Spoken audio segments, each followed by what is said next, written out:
Alléluia. Amen. Amen. Amen. Nous remercions le Seigneur, le Dieu puissant, le Dieu qui a créé les cieux et la terre. Nous le remercions. Dans le monde entier, son amour règne encore dans le monde. Et c'est pour cela, ce qui se passe dans le monde, le Dieu voit cela. Pour autant, son amour continue de s'agrandir. Et le monde est encore là. C'est pour cela que nous continuons de nous voir. Et je vous salue. Je salue les frères et sœurs, tous ceux-là qui suivent Jésus-Christ, ceux-là qui se sont attachés à Jésus-Christ. Et ils ont dit jusqu'à la fin, rien que Jésus-Christ, jamais je ne me détournerai de lui. Mon sauveur, que c'est lui, je les salue. Ceux qui sont les serviteurs de Dieu, les oints de Dieu, je les salue. Et je suis revenu chez les frères et sœurs, ceux-là qui sont des enfants de Dieu, qui ont suivi Jésus-Christ soi-disant, et qui ont ajouté d'autres choses à Jésus-Christ. Je suis venu vers eux. La parole de Dieu a dit, rien que Jésus-Christ, et c'est lui seul qui est le sauveur. Dans le livre de Jean 14, le 13e verset, tout ce que vous demandez au Père en mon nom. Si tu voudrais invoquer le nom de Jésus-Christ, n'utilise pas ni ajoute pas l'eau bénite, quel que ce soit la croix ou soit des encens devant. Ne le faites pas pour être enfant de Dieu. Ceux-là qui ont ajouté quelque chose au nom de Jésus-Christ, tous sont en train d'adorer le diable. Alors là, suis seulement Jésus-Christ et oublie, mets de côté les choses qui ont été faites de main d'homme. Amen. Amen. Et les frères et sœurs qui se disent savants dans le monde, les scientifiques, ceux qui ont créé des grandes machines avec cette sagesse, leur connaissance leur a dit que qu'il n'y a rien, qu'il n'y a personne qui soit Dieu, qu'il n'y a personne qui soit Dieu. Je leur parle. Il y a un Dieu. Il y a vraiment un Dieu. Il y a un Dieu qui a créé les cieux et la terre. Qu'ils entrent en eux-mêmes. Parce que la sagesse d'homme, c'est une sagesse vaine. Cherche Dieu, tu le trouves. Parce que nous sommes venus à un moment où le monde s'en va terminer, s'en va finir. Le monde va à sa fin. Et nous allons parler à propos d'un sujet. Le retour de Jésus. Le retour de Jésus. Mythe ou réalité? Si c'est un mythe ou une réalité. Le retour de Jésus-Christ, est-ce une mythe ou une réalité? Est-ce que c'est juste quelque chose qu'on a dit? Nous allons parler à propos de ça. Que l'Éternel, le roi des armées, ouvre les esprits. Que cela en soit ainsi. Le livre de Jean, ça nous allons prendre. Jean 14. Verset 1er à 3. Le premier verset au troisième verset. Allons-y dans la lecture. Que votre cœur ne se trouble point. Croyez en Dieu et croyez en moi. Il y a plusieurs demeures dans la maison de mon Père. Si cela n'était pas, je vous l'aurais dit. Je vais vous préparer une place. Et lorsque je m'en serai allé, Jésus-Christ est en train de parler, a dit, si je m'en vais, et que je vous aurai préparé une place, je reviendrai et je vous prendrai avec moi, afin que là où je suis, vous y soyez aussi. C'est une parole certaine. C'est une parole certaine. Celui-là qui dit cette parole, c'est le seul sauveur de l'humanité. Il est le seul sauveur de l'humanité. Alpha Oméga. Il est l'alpha Oméga. Un Dieu vivant. Il est le Dieu vivant. Il ne ment jamais. Il a dit la vérité. Cette parole aujourd'hui, les gens l'ont mis de côté. Que Christ ne revient pas. Que Christ ne va pas revenir. Ceux du monde, ils disent des tromperies, ceux qui ne connaissent pas que ceux qui adorent les ferrailles, qui adorent les arbres et qui adorent les choses faites de main d'homme. Eux, ils se moquent de ça. Quel Christ? Quel Jésus-Christ? Que Jésus-Christ ne va pas revenir. Amen. Amen. Et ça me touche. Et quand on entre dans le peuple de Dieu, quand on entre dans l'église, au sein des enfants de Dieu, il y a bon nombre des enfants de Dieu qui sont fatigués. Ils disent que Christ va revenir, Jésus-Christ va revenir.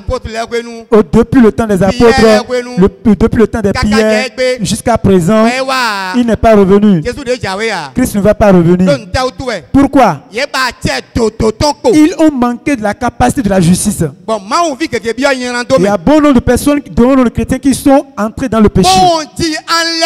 Et ils ont oublié l'enlèvement de l'église. Ils ont oublié le jour où la trompette va sonner. Il y a certains qui ont été enfants de Dieu. Mais aujourd'hui, ils sont en train d'adorer les ferrailles. Il y a bon nombre qui ont été serviteurs de Dieu. Mais aujourd'hui, ils sont serviteurs du diable. Le nom Saint-Lègue, ils adorent le diable. Parce qu'ils ont oublié le retour de Jésus. Ils ont oublié le retour de Jésus-Christ. Une parole certaine.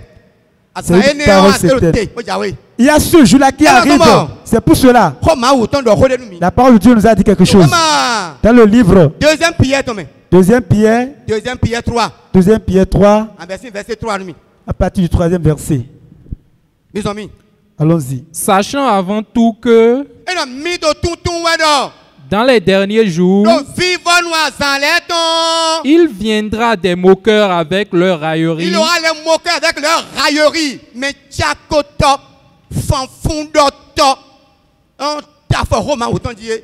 ceux-là qui piétinent la parole de Dieu, que rien n'est comme ça. Ceux-là qui sont des fanfarons, c'est le diable qui les a formés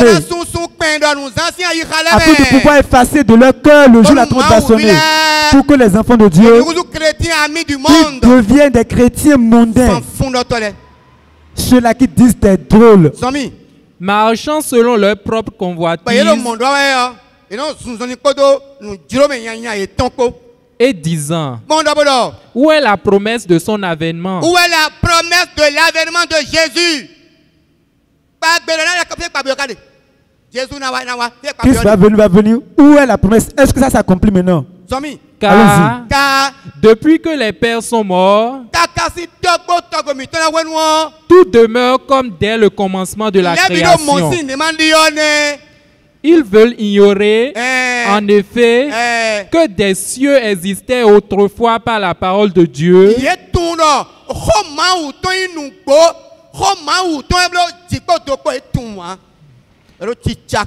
Ils se moquent de la parole de Dieu. Ils se moquent de la parole de Dieu. De même qu'une terre tirée de l'eau est formée au moyen de l'eau, et que par ces choses le monde d'alors périt, submergé par l'eau, tandis que par la même parole, les cieux et la terre d'à présent sont gardés et réservés pour le feu, pour le jour du jugement et de la ruine des hommes impies.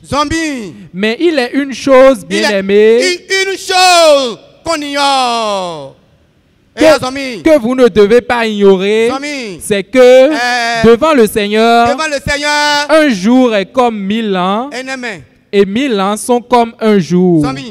Le Seigneur ne tarde pas dans l'accomplissement de la promesse. Jésus-Christ ne tarde pas dans l'accomplissement de son retour. Comme quelques-uns le croient. Mais il use de patience envers tout, ne voulant pas qu'aucun périsse, mais voulant que tous arrivent à la repentance. Alléluia. Amen. Amen. Amen. Alors là, forcément, Christ va revenir. Lorsqu'il va revenir, quels sont les signes de son avènement? Quels sont les signes de son avènement? Les signes de son retour. Et ces signes que nous allons voir afin de savoir que véritablement il arrive. Quels sont ces signes-là? Matthieu 24. C'est ça le Sauveur. lui est avec les disciples. Ils sont assis et la parole est sortie. Verset 3. Le troisième verset. Il s'assit sur la montagne des Oliviers.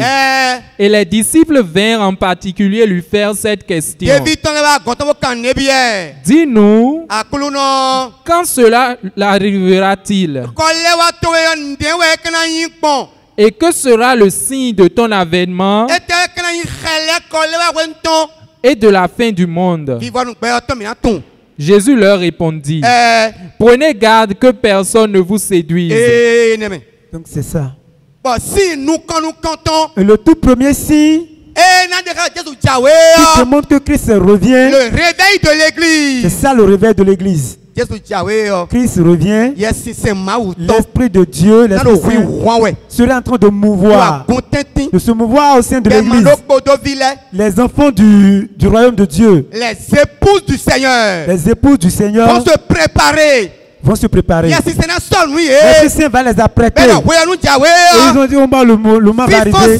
Il y aura un moment de réveil de l'église. Et c'est ça, Acte 2, verset 17 nous a dit. Le réveil de l'église. Ça, c'est le premier signe. Acte 2, verset 17. Acte 2, verset 17.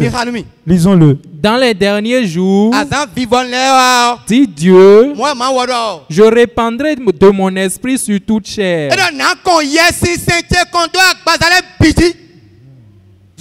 Vos fils et vos filles prophétiseront. Vos jeunes gens auront des visions.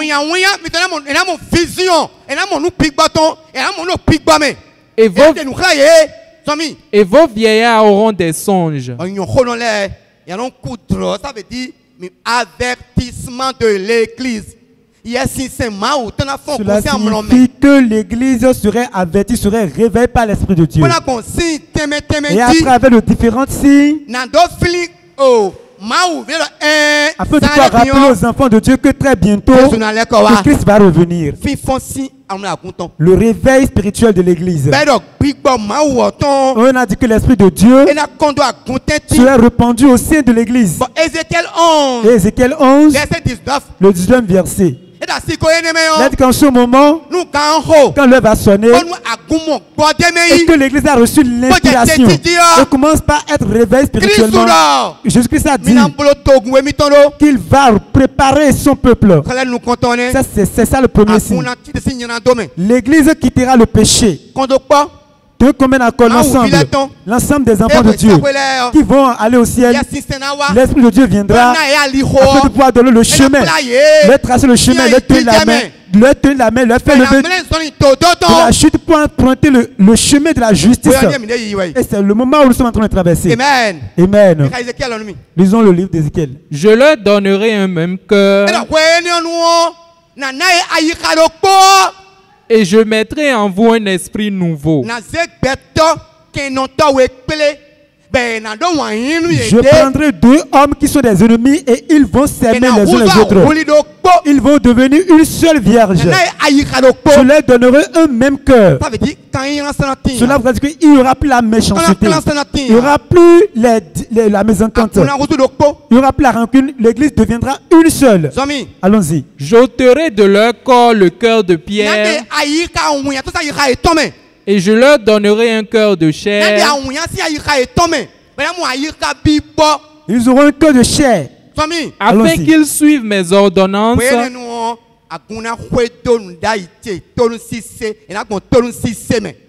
Et qu'ils observent et pratiquent mes lois. Réveil de l'église. Et nous avons dit le réveil de l'église comme le premier signe. C'est ça le premier signe. Le deuxième signe. Lorsque l'église est en train de se réveiller, l'ennemi, le diable, va maintenant se révolter. L'ennemi, les âmes qui sont sous son emprise dans le péché, ces âmes sont en train d'être délivrées. Il va se révolter. Il va se révolter. Matthieu 24, le 4e verset. C'est ça le deuxième signe. Jésus leur répondit, prenez garde que personne ne vous séduise.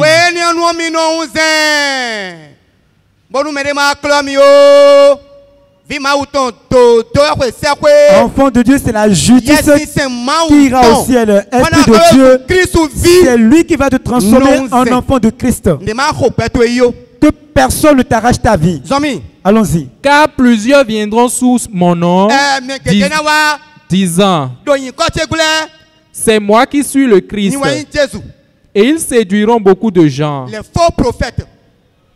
Les faux prophètes. Les faux prophètes. Vous entendrez parler de guerre et de bruit de guerre. En cela, ceux-là qui seront des faux prophètes. C'est ça que 2 Timothée.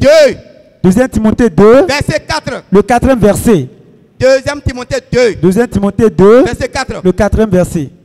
Ça dit quoi? Il n'est pas de soldat qui s'embarrasse des affaires de la vie. Enfant de Dieu. On a dit, quitte le monde. Parce que ceux-là qui sont des flatteurs, ils se sont revêtus du monde. Ils se sont revêtus du monde.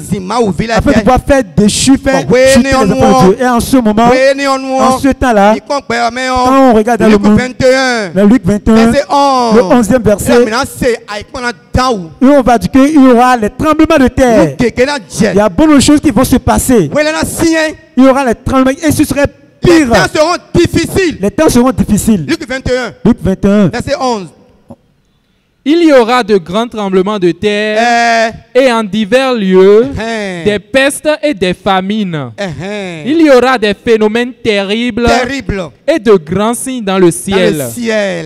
Mais avant tout cela, ils ont dit quand ces grandes choses vont s'arriver,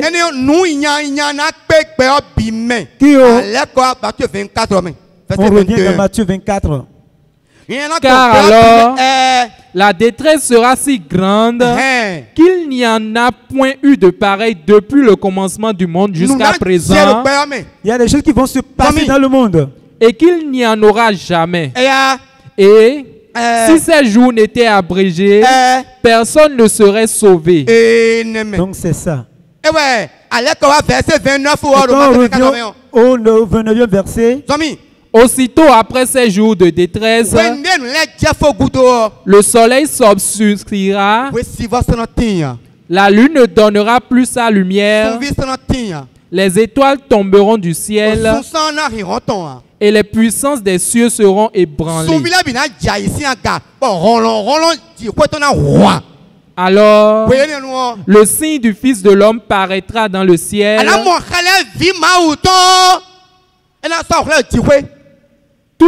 Toutes les tribus de la terre se lamenteront et elles verront le Fils de l'homme venant sur les nuées du ciel avec puissance et une grande gloire. Il enverra ses anges avec la trompette retentissante et ils rassembleront ses élus des 4 vents. Les enfants de Dieu qui sont fidèles, qui sont intègres, ceux qui ont abandonné le monde et qui se sont accrochés à Jésus-Christ, en ce jour-là, ils verront leur Père. On va les rassembler. Depuis une extrémité des cieux jusqu'à l'autre. Donc c'est ça. Allons-y. Instruisez-vous par une compassion tirée du figuier. 1 Thessaloniciens 4. Verset 13. 1 Thessaloniciens 4, verset 13. Il a dit qu'en ce jour, ceux qui sont endormis dans le Seigneur, eux, ils seront ressuscités premièrement. Allons-y. Car le Seigneur lui-même a un signal donné à la voix d'un archange et au son de la trompette de Dieu descendra du ciel. Et les morts en Christ ressusciteront premièrement. Ensuite, nous les vivants qui serons restés, nous serons tous ensemble enlevés avec eux sur des nuées à la rencontre du Seigneur dans les airs. Alors cette parole forcément doit s'accomplir. C'est pour cela, enfant de Dieu. 1 Jean 2, verset 28. Il dit enfant de Dieu. Toi qui suis Jésus-Christ, n'oublie pas ce jour-là. N'oublie pas ce jour. Tu vas mettre de côté le chemin de vie. Si tu oublies ce chemin, tu vas rentrer dans les plaisirs de ce monde. Si tu oublies ce jour, ceux-là qui sont des moqueurs, des blasphémateurs, ils vont t'emporter et tu iras à la perdition. Que le Seigneur nous en épargne. Mais que dit le passage? Et maintenant, petits enfants, demeurez en lui, afin que, lorsqu'il paraîtra, nous ayons de l'assurance. Demeurez en Jésus. Demeurez dans la justice. Demeurons en Jésus, demeurons dans la justice. Demeurez dans la lumière. Demeurons dans la lumière. Demeurez dans la foi. Demeurez dans la foi. Ayez une entière espérance de son avènement. Reste ferme, reste intègre, reste juste. Afin que lorsqu'il paraîtra, nous ayons de l'assurance et qu'à son avènement, nous ne soyons pas confus et éloignés de lui.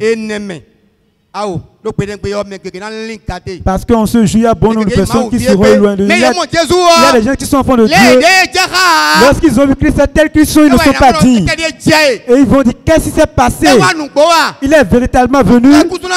Nous nous avons dit qu'il ne va plus venir. Et nous avons abandonné la foi. Et nous blasphémons. Et nous sommes entrés dans le péché.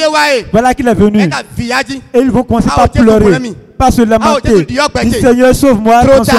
Ce serait trop tard pour changer. Apocalypse 22, verset 12. Le 12e verset. On va terminer.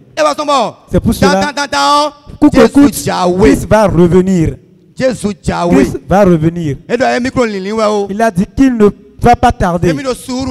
Jusqu'il est en train de se patienter pour que nous ne périssions pas. Enfants de Dieu, ce jour-là, que cela soit dans ton cœur. N'oublie jamais ce jour. Allons-y. Voici, je viens bientôt. Et ma rétribution est avec moi pour rendre à chacun selon ce qu'est son œuvre.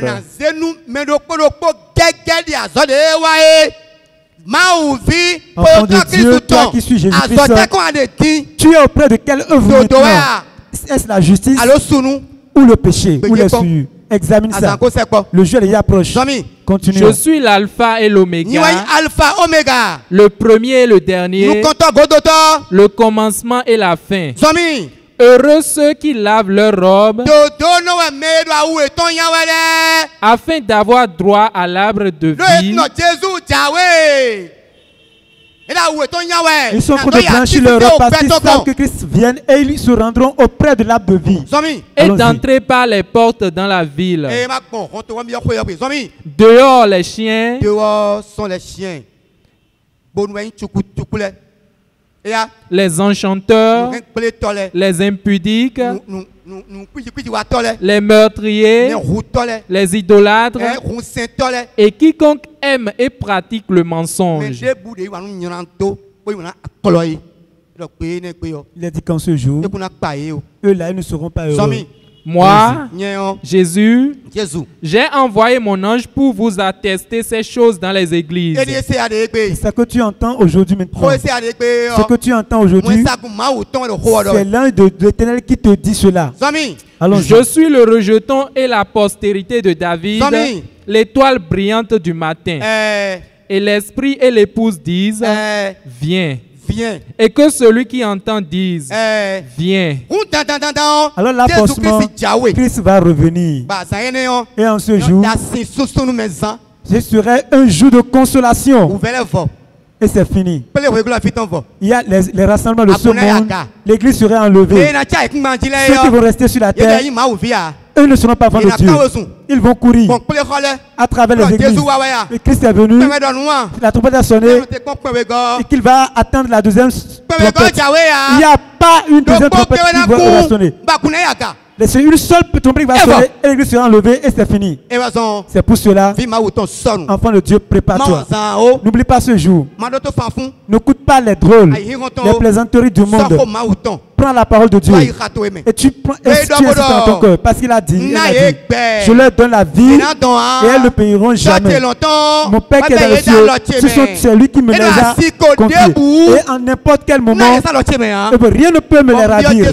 Je demande au Seigneur que cette capacité pour rester intégré, garder la justice et garder sa parole et rester au sein de l'église, l'église spirituelle, les vieilles sages, et devenir ceux-là qui sont prêts pour l'avènement de Christ, que cette capacité nous soit donnée, que cela en soit ainsi. Au nom de Jésus-Christ pour toujours. Au nom de Jésus-Christ. Seigneur Jésus-Christ, Dieu Tout-Puissant, nous te remercions. C'est toi qui es grand, c'est toi qui es, c'est toi qui es glorieux. Tu as dit que tu vas revenir. Seigneur Dieu puissant, tes paroles, tu veilles sur elles et que tu les exécutes, tu les accomplis.